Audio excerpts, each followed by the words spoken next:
1958년 미국 필라델피아의 작은 시골에서 태어난 키스 해링은 미국의 그래피티 아티스트입니다.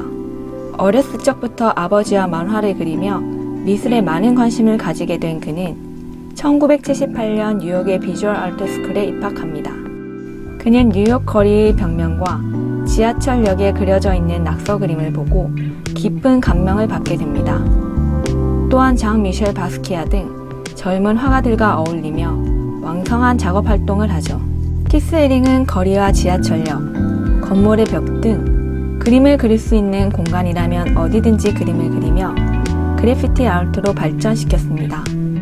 특히 그는 1980년대 뉴욕 지하철역에 있는 빈 광고판 위에 흰색 분필로 그림을 그리기 시작하면서 사람들은 그의 작업에 관심을 가지게 되었고 키스 해링도 많은 대중들에게 알려지기 시작합니다. 키스 해링은 벽화나 대중적인 장소에 그림을 그림으로써 고급 미술과 저급 미술의 경계를 허물고자 노력하였습니다. 또한 그의 작품 안에는 그 시대가 반영되어 있었으며 그는 사회 문제를 그림을 통해 다루며 대중들에게 메시지를 던졌습니다. 특히 그는 생명, 사랑, 죽음을 주제로 그림을 그리며 소통하기 시작했습니다. 키스 해링의 그림 중 가장 유명한 그림인 빛나는 아기도 이 시기에 탄생한 작품입니다. 빛나는 아기는 사실 기어다니는 아기 예수님을 상징으로 그려진 것인데요. 기독교 집안에서 자란 영향이 나타난 것 같습니다. 처음 지하철 그림에서 많이 사용한 그림으로 순수함, 순결, 종교적 의미로 아기 예수를 나타내며 아기 예수를 통해 나오는 영적인 빛을 빛나는 모습으로 표현하였습니다. 이외에도 권위를 대표하는 정부, 억압적인 소리, 권력의 남용 등을 표현한 짖는개, 인간의 수호, 영적인 존재를 표현한 천사, 인류의 사랑의 힘을 믿는 낙관적인 태도와 행복함을 표현한 빛나는 하트, 맥동하는 심장, 춤추는 형상들. 그림에서 보면 알 수 있듯이 그의 작품의 특징은 굵고 힘있게 그려진 뚜렷한 윤곽선으로 이루어진 형상들입니다. 그리고 그의 그림들은 대체로 밝은 색채를 사용하였습니다. 해링이 어린 시절 자신에게 영감을 준 만화의 영향을 받아 굵직한 선과 강하고 밝은 색, 단순한 형태 등을 즐겨 사용하였는데요. 이렇게 그는 많은 작품을 그리며 자신만의 스타일을 확립하며 작품들을 그려나갔습니다. 단순한 선과 선명하고 밝은 색상으로 다소 무거울 수도 있는 심도 있는 사회 문제에 대한 주제들을 쉽고 친근하게 표현하여 예술을 통해 사회를 변화시키고자 하였습니다. 1982년 소호의 토니 샤프라지 갤러리에서 첫 개인전을 열며 그의 그림들은 관심을 끌게 됩니다. 이후 독일 카셀 도큐멘타, 브라질 상파울 비엔날레, 미국 휘트니 비엔날레 등에 참여하기도 하였으며 스와치와 앱솔루트 보드카의 광고 의뢰를 받기도 하였습니다. 앤디 워홀과도 가까운 친구가 되었고 마돈나 등 함께 작품을 하였습니다.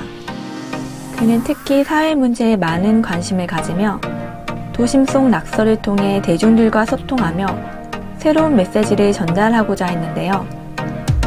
독일 베를린 장벽에 그린 사람 형상의 손과 발이 연속적으로 맞물린 듯 그린 이 작품은 장벽이 지녔던 좌절과 분열에 대치하여 인간의 연합을 표현하고 있습니다. 키스 해링의 벽화 중 유명한 이 작품은 이탈리아 피사 산 안토니오 교회의 벽화입니다. 생명과 죽음, 인생의 본질적인 주제들을 표현하고 있습니다. 그는 그림뿐 아니라 대형 벽화, 광고판 등 엄청난 양의 작품들을 창작하였습니다. 또한 그는 마약 퇴치, 인종차별 등 사회 문제 계몽에 앞장섰으며 남아프리카 인종차별 문제를 그림을 통해 맞서 싸웠습니다. 1986년 뉴욕 고속도로를 지나가는 운전자들이 볼 수 있는 벽면에 Crack is Wreck이라는 유명한 벽화를 그렸습니다. 당시 자신의 작업실 조수의 마약 중독을 걱정했던 그는 이 작품을 그린 것입니다.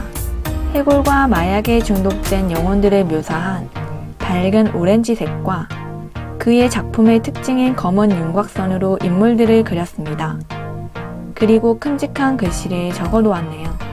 동성애자였던 키스 해링은 1987년 에이즈의 창궐을 온몸으로 경험하며 결국 그 병의 희생자가 되고 말았습니다.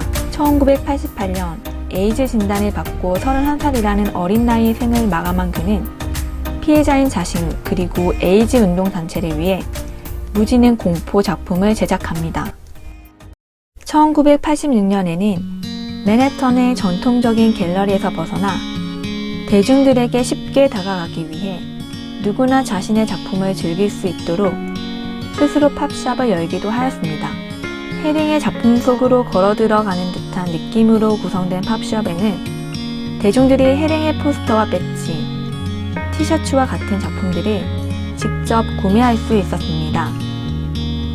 미술은 대중들과 가까워져야 한다고 생각한 그는 고급 미술을 대중미술로 변화시키기 위한 노력을 끊임없이 하였습니다. 낙서와 예술의 경계를 허물고 자신의 작품을 통해 사회에 메시지를 전하려고 했던 키스 해링. 그는 더 많은 일반인들도 예술을 쉽게 이해하기를 바라며 끊임없이 대중들과 소통하고자 노력한 아티스트였습니다.